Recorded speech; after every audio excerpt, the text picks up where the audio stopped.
On Easter Monday, the church invites us to reflect on the Gospel of Matthew, chapter 28, verses 5 to 15. And in these verses, there are three parts. The first is the experience of the women at the empty tomb. The women have gone to the tomb and they cannot go near because the guards have been placed to avoid any disciple of Jesus stealing the body of Jesus and then saying that he is risen. And so the guards are there, but the guards are of no consequence to a risen God in a risen Jesus. And that is why the tomb is empty. And the women notice the empty tomb, the women experience the empty tomb, and they realize that something extraordinary has happened. What? They do not know. They only know that the Lord who died and was buried in the tomb is now not present in that tomb. And yet, even though they are unaware, they know that something special has happened, and so they leave the tomb with great joy. And even as this joy is in their hearts, this joy is fulfilled in the second part of the reading, in which Jesus encounters them.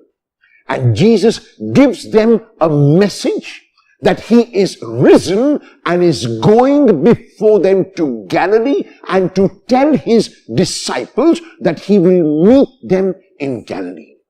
Jesus in his lifetime had made the promise to the disciples that he would be raised and that he would go before them to Galilee, which he does. The promise of the earthly Jesus is fulfilled by the risen Christ. And the third part is a scene that is special to the Gospel of Matthew. It is only in the Gospel of Matthew that guards are placed outside the tomb. And the reason why guards are placed outside the tomb is so that the guards can prevent any human being from trying to remove the body away from the tomb. The guards, however, realize that something more than human is present here. It is God himself who is present here. It is God himself who raises his son from the dead. And so the guards go back to those who appointed them and report what has happened. And when they report what has happened, they tell the truth. The truth is not that somebody has stolen the body, but that he has risen from the dead. However, the religious leaders will not accept even the resurrection, and so they influence the guards to tell the governor the story that his disciples had stolen the body while the guards were asleep.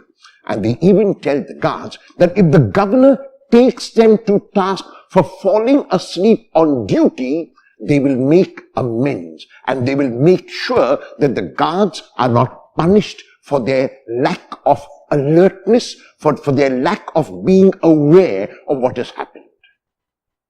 In our own lives today, there are so many experiences of God going on around us. And like the religious leaders of the time of Jesus, we too prefer not to see them. We too prefer not to experience them. We too prefer to hide under the guise of our own lies. And the text of today is calling us to realize that our God is not a God of the dead. Our God is not a God who wants us to be dead, but like Jesus, to rise again. Each one of us has to live our lives fully and confidently in the knowledge that we have in Jesus a God who is a God of the resurrection, a God of light, a God of life. How will you live today to show to everyone you meet that you believe in a God who has been raised from the dead?